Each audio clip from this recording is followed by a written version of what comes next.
Oh boy, webheads, you're not going to want to miss this discussion of King in Black issue 3 and Black Cat issue 2.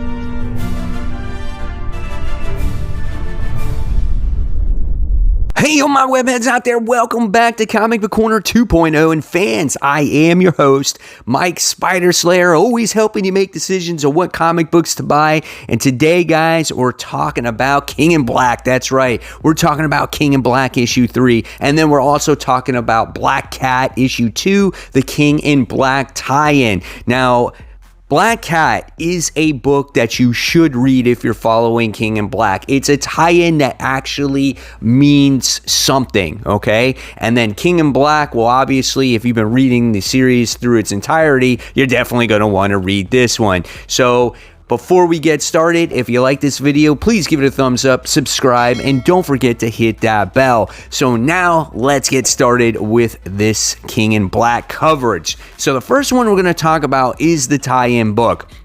This is Black Cat. This is issue 2. Great cover art here. And then when you open up the book and you look at the interior art when it comes to this, it also delivers as well. Felicia looks good. The colors are bright and vibrant.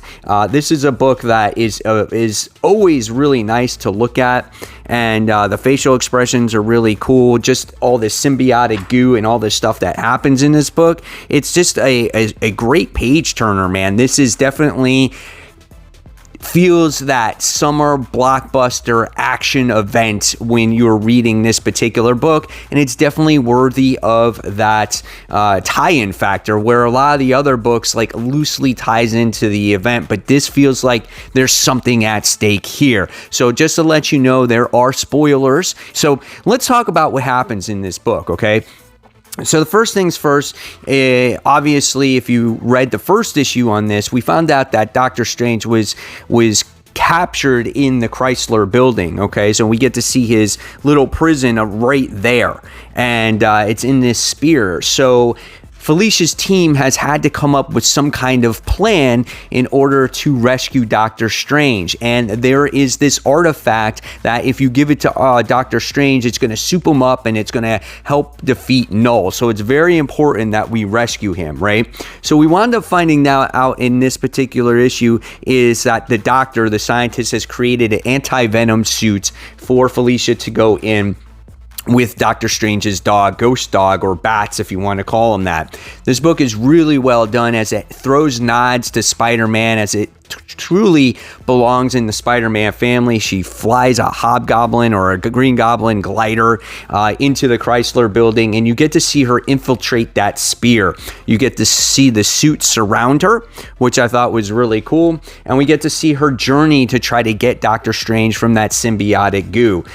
It was a lot of fun seeing that happen, and then once they rescue Doctor Strange, you wind up getting to see them escape in the Spider-Mobile from all the symbiotic dragons, which was hysterical.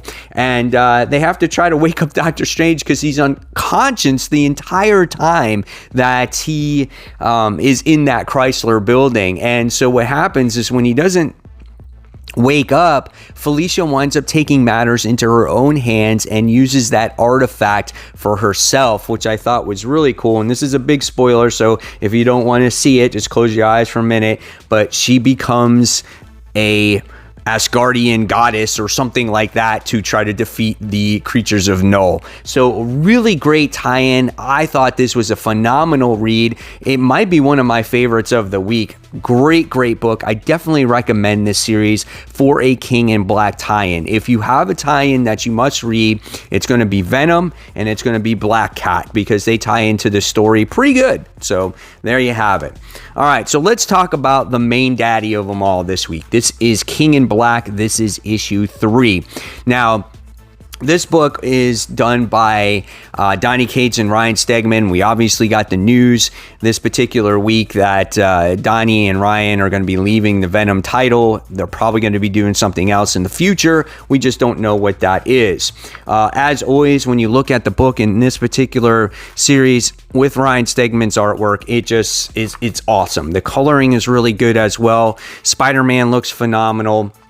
And Knull is always just very menacing, and you love seeing the battles that happen in this particular issue. And obviously, we get to see a battle here between Thor and Knull. Now, how Thor makes his appearance in this book, it's a little bit confusing to me, because if we follow what's going on in the Marvel Universe, if this all ties together, like, we know where Thor is right now, but maybe this is just a different story at a different time, or maybe I just missed something altogether.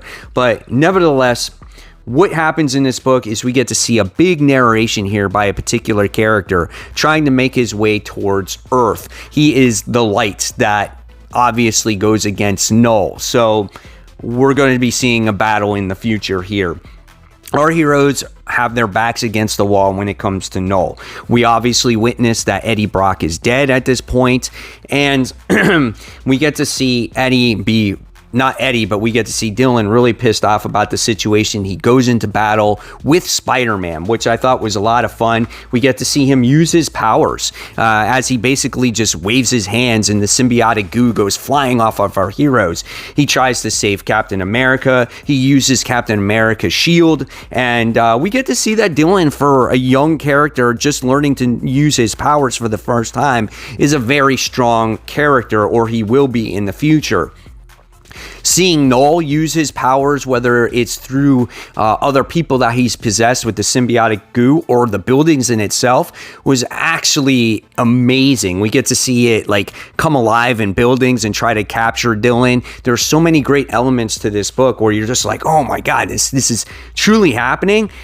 But then the best thing of all, as you get to see this battle looks like it's going to end, where Knull is going to win. We get to see our savior come from Asgard, and here comes Thor, right? So we get to see Thor. He puts a hole in Knull, and these two start doing battle against each other, and it is an epic masterpiece seeing these two battle. So much fun.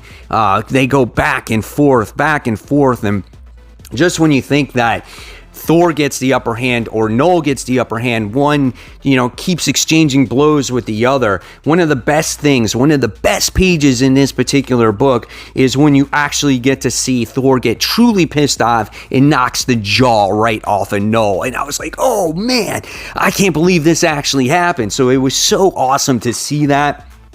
But again, when you thought that someone got the upper hand, the villain comes back, right? And we get to see Thor gets actually completely stabbed by the Necro sword, and the Celestials come alive, and they start doing battle and destroying everything. And then here comes good old Iron Man, as he has his possessed symbiotic dragon with his armor, and then he winds up possessing a Celestial, and they say, hey man, it's Rock'em Sock'em Robots time. And that was a great scene in here, right? And so by the time we get to the end of this book, we continue to see that narration from our character, and he says, they will fall, but as I make my approach and my time comes, I will make my appearance.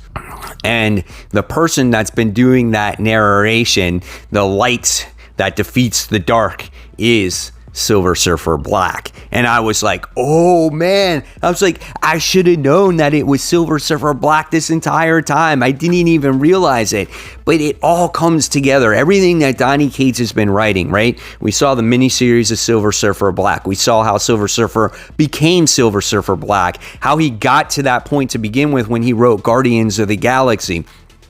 He's been writing Thor, so he knows obviously, how to write the character, and he wants to have an impact in the book with Thor in there as well. And of course, Venom and the Absolute Carnage, it's all coming together for this very climactic moment, right? What a phenomenal story. Great read, a lot of action. The story is really heating up now. It's such a fun book, and this is everything that you want in an event. So again, when it comes to this book, it's 5 stars for me. Phenomenal all the way through. And if you're looking for those tie-ins and you don't want to break the bank, again, check out Black Cat and check out Venom. Those are the only 2 tie-ins that I feel that you should read to get a really good experience out of this event. So Guys, there you have it. There's my King in Black coverage of the week. Hopefully you enjoyed it. I want to hear your comments below on what you thought of this. And until next time, this is Mike Spider Slayer signing off. Check out more of my content right here, especially some of the other King in Black coverage I had for you. And I'll see you next time, everyone. Take care. Bye.